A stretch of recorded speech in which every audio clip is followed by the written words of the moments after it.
Good evening. My name is Starlight Skies, and I talk about marketing and business in the game industry.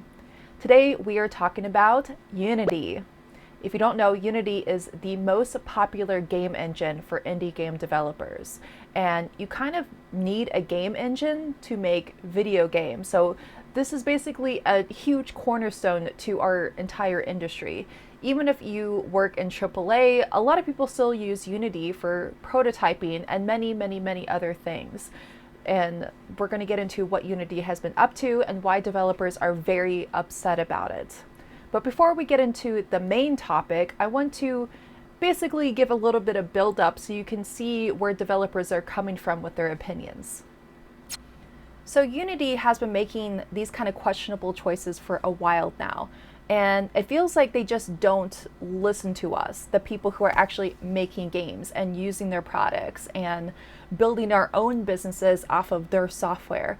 And so one of the things I want to point out basically are things that have been happening very recently and rapidly and have been a little strange. So the first thing is Unity Answers shutting down. If you don't know, game engines are very complicated. And so to have a service like that where basically anyone can just ask a question, other people answer it, it's open source, and sometimes it's just very specific things you need answers to, and sometimes you just need some simple help, and it's just been a really great resource, and it's been going on for years.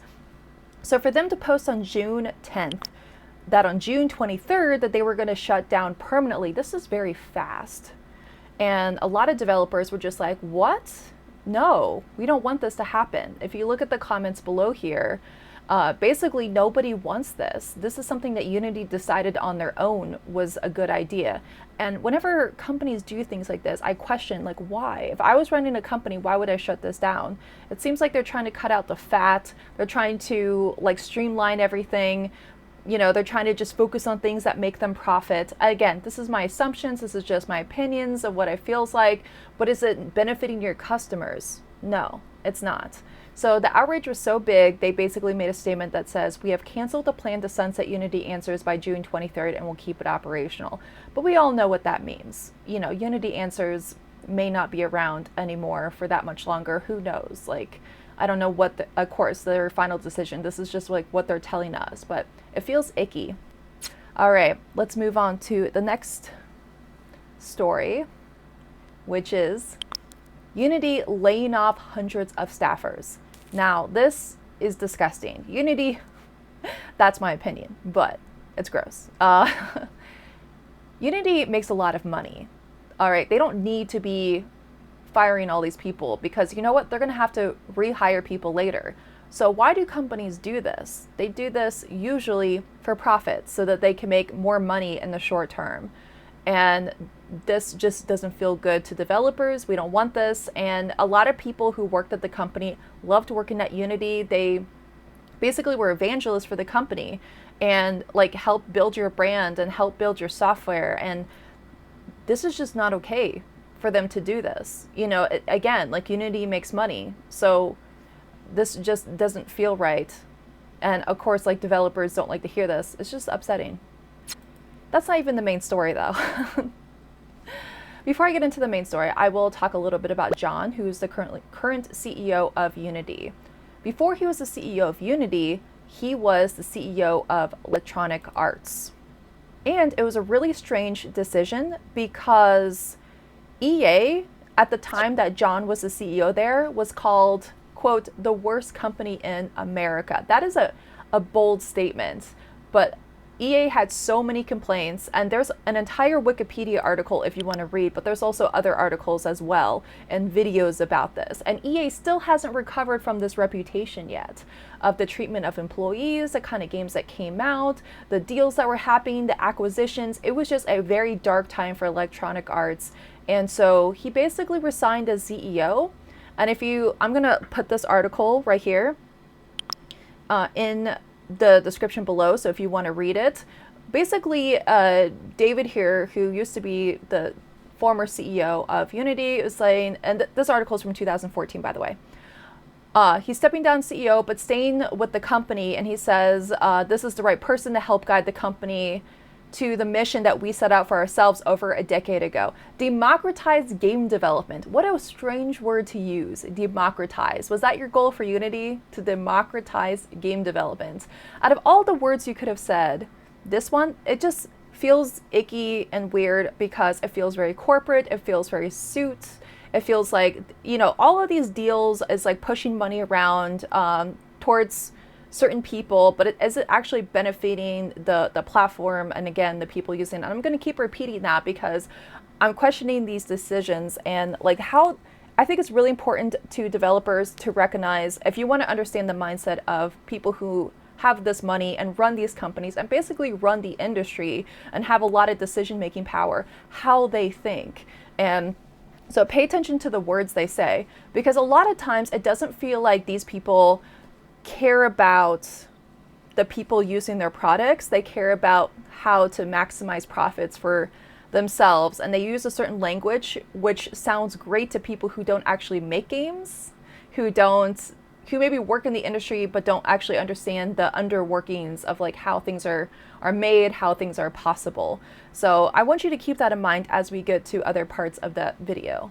So I'll go ahead again, post this below, but later on in the article it says, he was the head of EA from 2007 to 2013. He announced his resignation from the publisher last year, saying he was accountable for the company's missing financial guidance and falling short of its internal operating plan, and a letter to EA's board. So basically what it feels like, this is my assumption, that he failed up. He failed EA, didn't do very well. He admitted it, and now he's the CEO of this other company. And this is really scary because you can ignore like EA. If you just don't want to buy their games, you don't have to buy their games, right? It's there for people who do like it, but if you don't want to, it's cool. But with Unity, as a game developer, I can't ignore this. I can't just, you know, whatever, that company's doing its thing. No, this is, again, a cornerstone to the industry. And this person who didn't do well for this company is now making some poor decisions for this current company he's working on. But he's also like directly affecting like literally thousands of lives by doing this, because this is going to have a ripple effect across the industry. I haven't even said what it is yet that happened. So this is it. This is the big story. This is what we're getting into. We're thrilled to announce that we have entered into an agreement to merge with ironSource to accelerate a unique and end-to-end platform that power creators' success. Learn more in our blog. I will give you this post, but if you actually look at the blog, you'll see that it is a bunch of gibberish. It doesn't mean anything. Nobody wants this.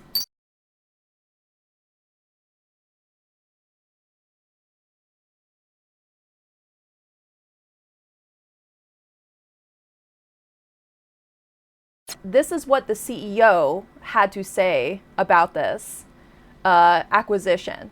And this first sentence says it all. Unity CEO has said that if you're not thinking about monetization during your creative process, you're a fucking idiot.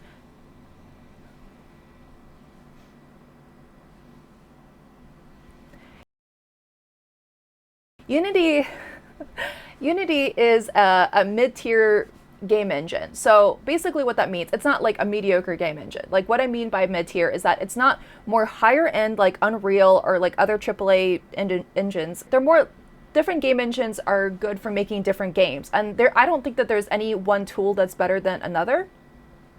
But Unity has the largest community, has a large API, a lot of schools teach Unity. So it's like, it just covers so many different kinds of game development businesses, and a lot of like businesses that are not even game development, but maybe like more web dev, mobile, simulation processes, just like a lot of things Unity covers.